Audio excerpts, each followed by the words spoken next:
I'm Laura Hathaway, and you are listening to Gospel Tangents. It's the best source for Mormon history, science, and theology. I'm Rick Bennett. I'm excited to learn a new Book of Mormon geography theory. It's called the Delmarva Peninsula Theory, and we're going to be speaking with Laura Hathaway about it.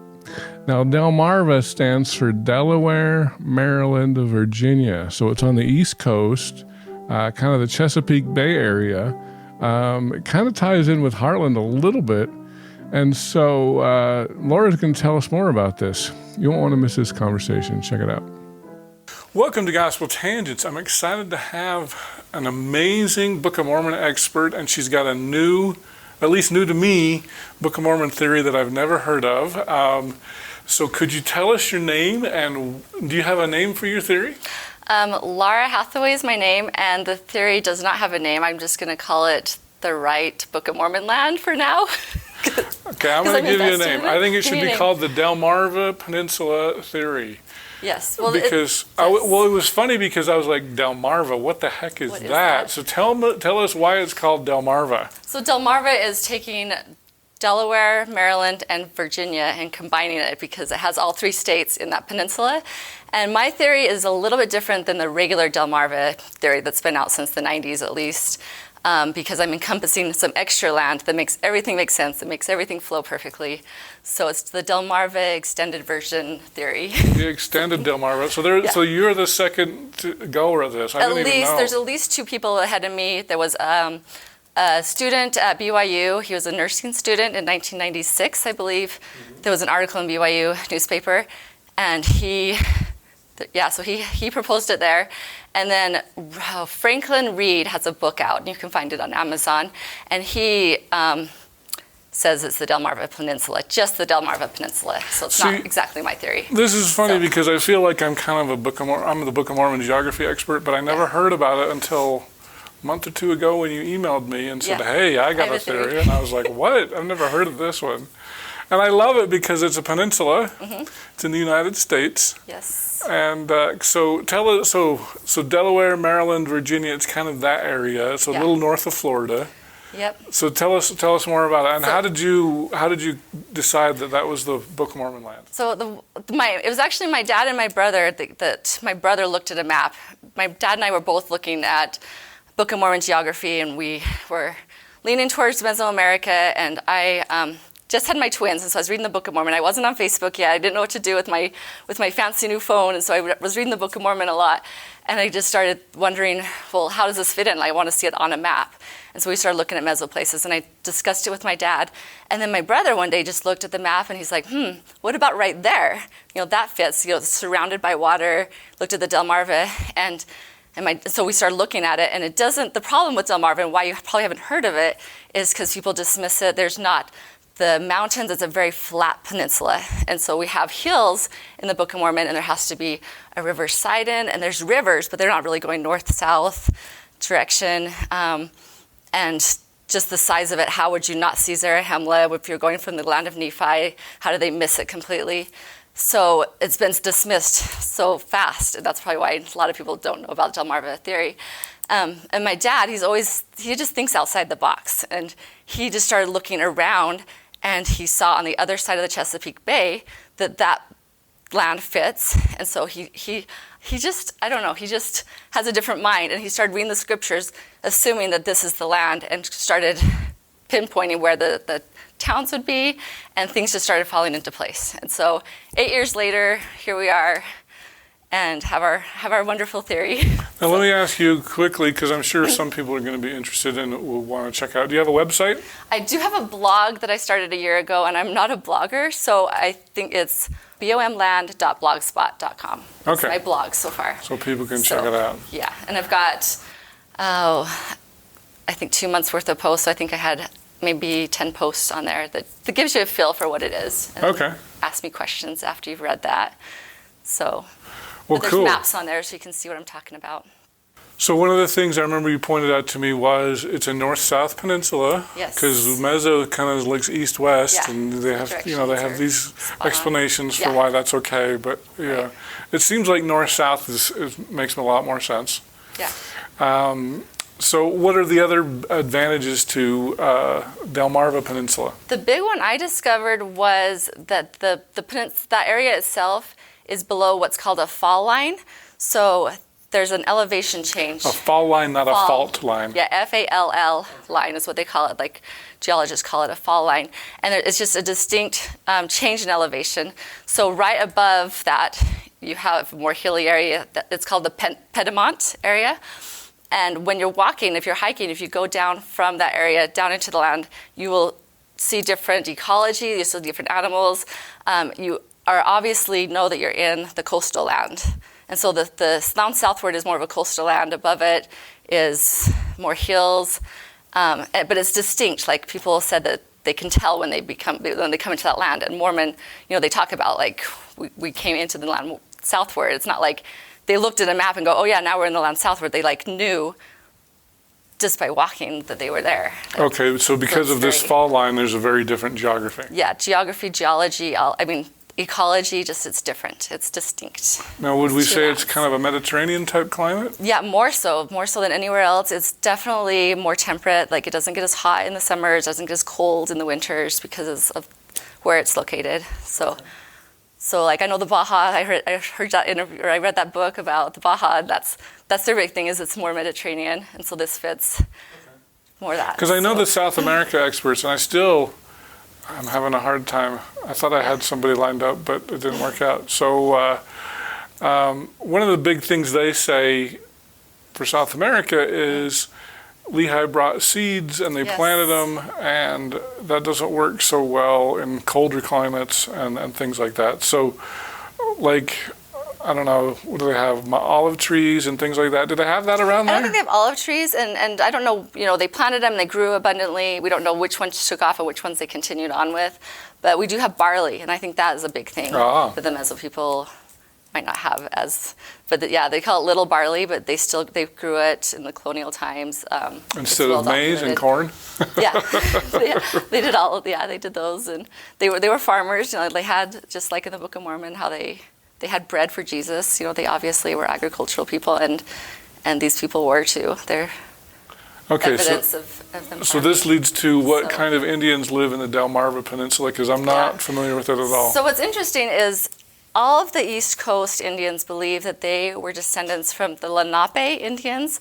The Lenape is called the grandfather tribe, and they're from Delaware. They're the Delaware Indians, or the Lenape Indians. And you can Google that. That's like out there. Like multiple sites say that they're the grandfather tribe.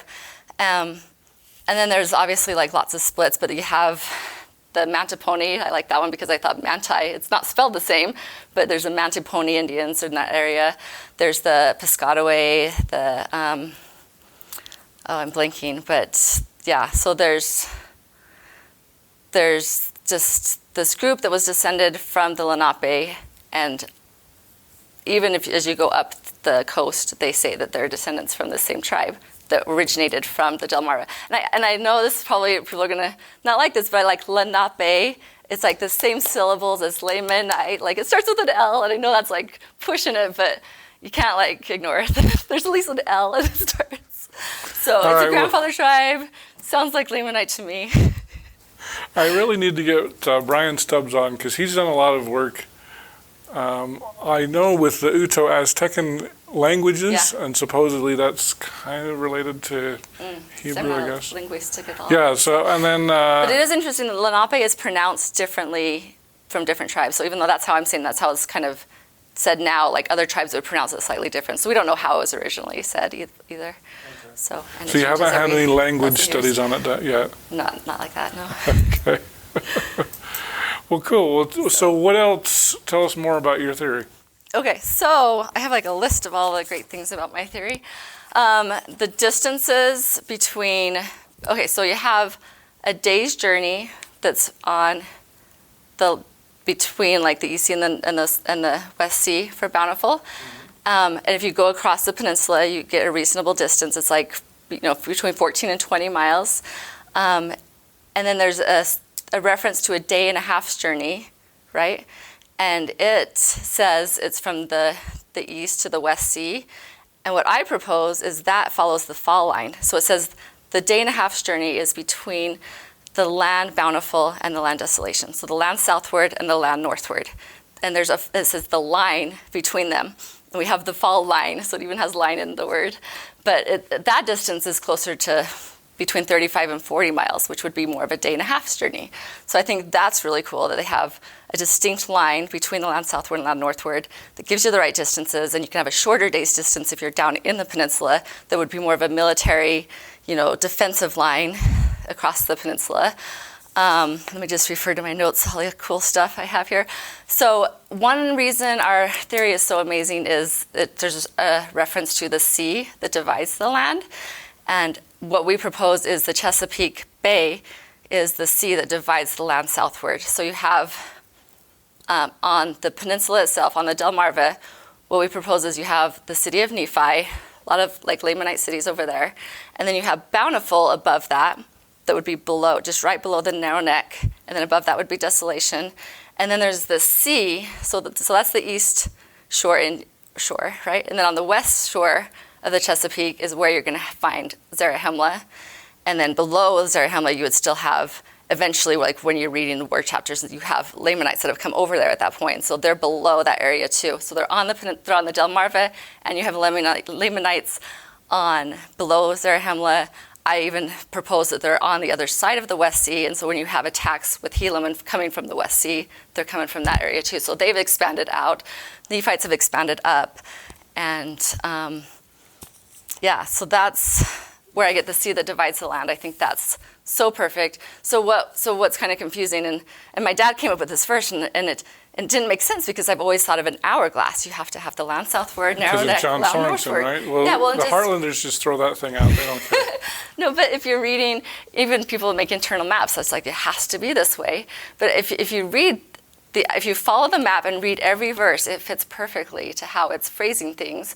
You have, this is another thing people don't like, but it's got an east sea and a west sea, and then the Chesapeake Bay is going to be a west sea from the city of Nephi, but it'll be an east sea from Zarahemla. So that can't be a proper name. I know some people like it, east sea and west sea, to be proper names, but it's just where you are is the sea east or the sea west of you. So they say, I'm from Zarahemla, and we've built stuff on the east sea, that's the Chesapeake Bay, but then in Alma 22 it says, or it's talking about the West Sea from Nephi, then that's going to be Chesapeake Bay also. But that's the land that the sea that divides the land is the Chesapeake Bay. Okay, so because yours is a little different, I'm glad you showed me a couple things before we turned the camera on. Picture speaks 1,000 words. We need to just put a picture up here and I can stop talking. Yeah. I took a couple pictures, so we'll probably be popping them in right here shortly. Because I think most people think of the hourglass shape. Yeah. And so yours is a little different because the Delmarva Peninsula and what do you call where Zarahemla is? I would just say the west shore. Well, what would that be modern today? That would just be Maryland. Virginia? Yeah. Maryland. Yeah. So that's Maryland. Yeah. So you've it's right by Washington, D.C., which is interesting. I have Zarahemla within 20 miles of Washington, D.C., so that's how close these are. Wow. But Washington would be in the land northward. Okay, so all of that is the land. So it's not like the peninsula is divided in half. The entire peninsula is the land southward, and then the land northward goes up even into Ohio and New York, it looks like, right? The Finger Lakes region? The Finger is Lakes that right? And archaeologists have shown there's this place called Pig Point. Pig Point? Pig Point. Pig. Yeah, I keep saying pigs, but it's pig. It's right where I have the head of Sidon, is where they did a dig in I think it was 2009, I believe is when they started, through 2014. And they discovered so many, I think like 700,000 artifacts in that area, just in that area. So it was highly populated. What was your question before? I feel like I'm going off subject a little. What were you saying? The entire peninsula is the land southward, and then the land northward is everything above the fall line, right? Yeah. Even up into Ohio and New York. Oh, that's where I was going with it. Okay, so they found that there's trade going on with the Ohio Valley and the Finger Lakes. Because I'm seeing some overlap with Heartland. Because it does. And they found that the Chesapeake, they said that must be like a major trading place because we have all these people coming through here, and there's this blade that was 10 inches long that they found, and lots of copper beads. And so they've I think it was actually in the 30s where they first made that proposal that there was this trade going on, but then they've found lots of evidence that for sure there was trade going on with. So all those Nephites that went to Ohio, they're coming, they're still tough. They're going out and they're coming back, and there's evidence of that in that area, right by Sidon. Because it seems to me, because I want to get distances, so so the Delmarva Peninsula, how long is that approximately? Oh gosh, okay, because what I had written down was from the city of Nephi up to the Finger Lakes is a distance of 280 miles. Okay. And the distance from the city of Nephi over to Zarahemla, okay, I found Google Maps, if you go around the peninsula. If you go around the peninsula, then it's 180 miles. Okay. And so John Swordson proposed, if you're going to have, you need to have something that's less than 2 times the distance from the city of Nephi to the land of many waters. Okay. That it needs to not be a crazy distance. So what's the distance across the Chesapeake Bay? Is it the city of Nephi and the land of Zarahemla? Yeah, so the city of Nephi and Zarahemla would be, if you went straight across the bay, it would be about 60 miles. Okay. So, which is a good journey. It's a good journey, but if you get on the water, that's including the water, and maybe you can go faster on the water. Okay. Yeah.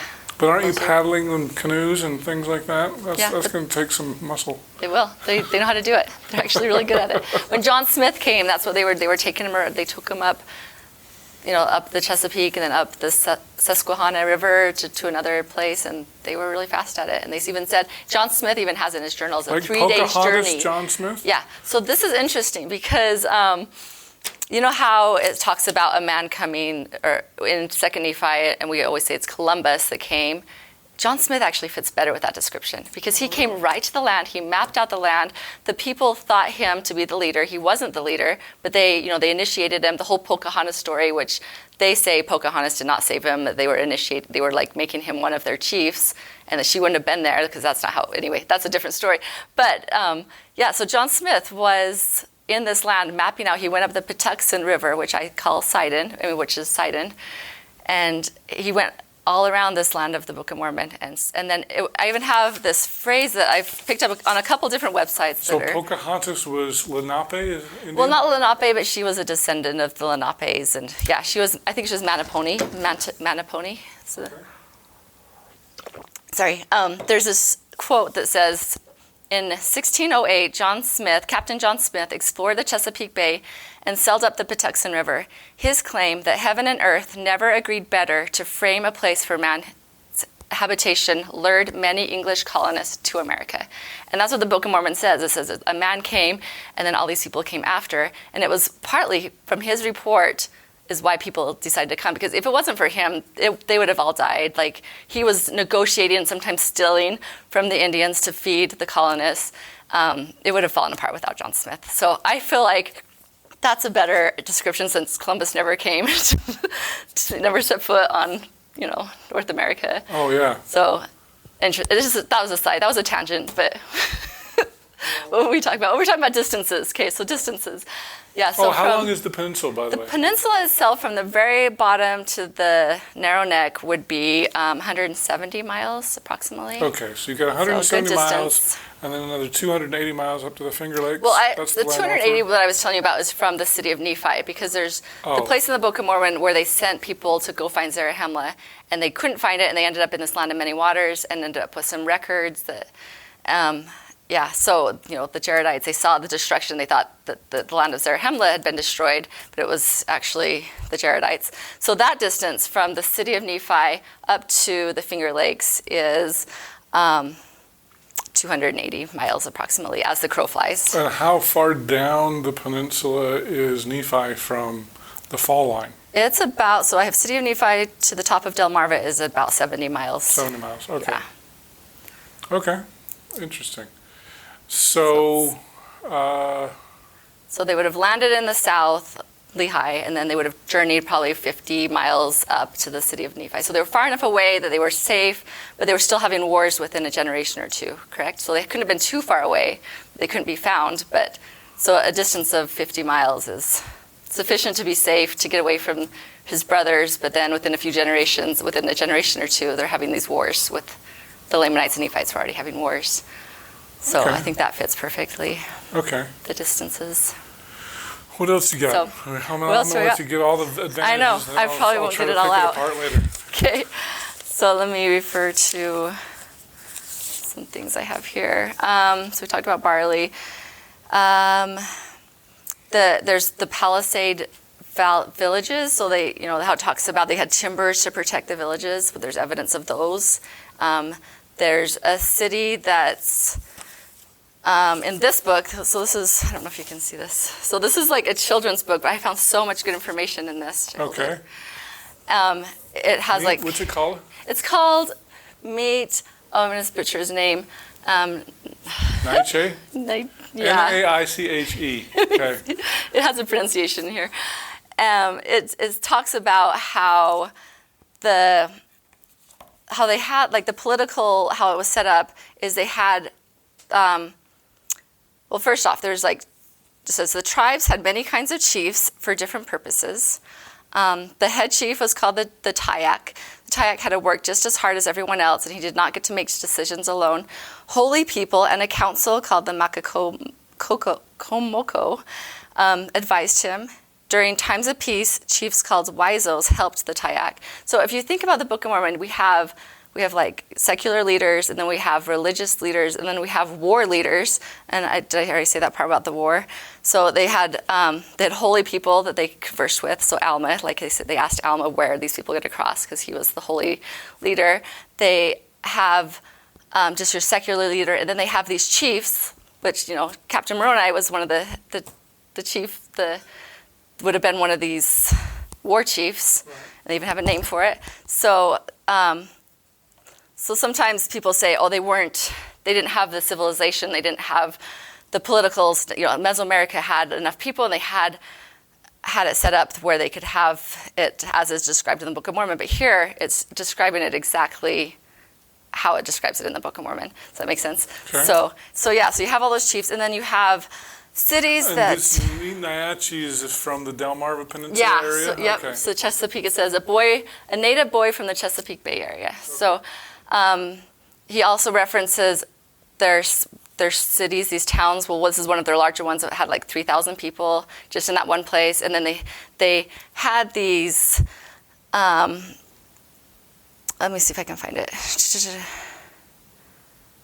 Yeah, so it says each town was politically linked to like a bigger, like this bigger place, this Moyon, I think is how this city is pronounced. So there was these smaller towns, but they were politically linked, just like how Zarahemla, was like their main city, but these other towns were politically linked to Zarahemla. So it's the same idea. And so we have pictures of someone from, this picture is a colonialist drawing of it, but it has these palisade things over it, just like how they had timbers to protect them set up. And they're not just in teepees or whatever, they have like these long houses, they're established people. So that's just a little bit about who these people are from my perspective, okay. Cool. I hope you enjoyed our conversation with Laura Hathaway. In our next conversation, I'm going to ask her some of the skeptics' questions. Steel swords.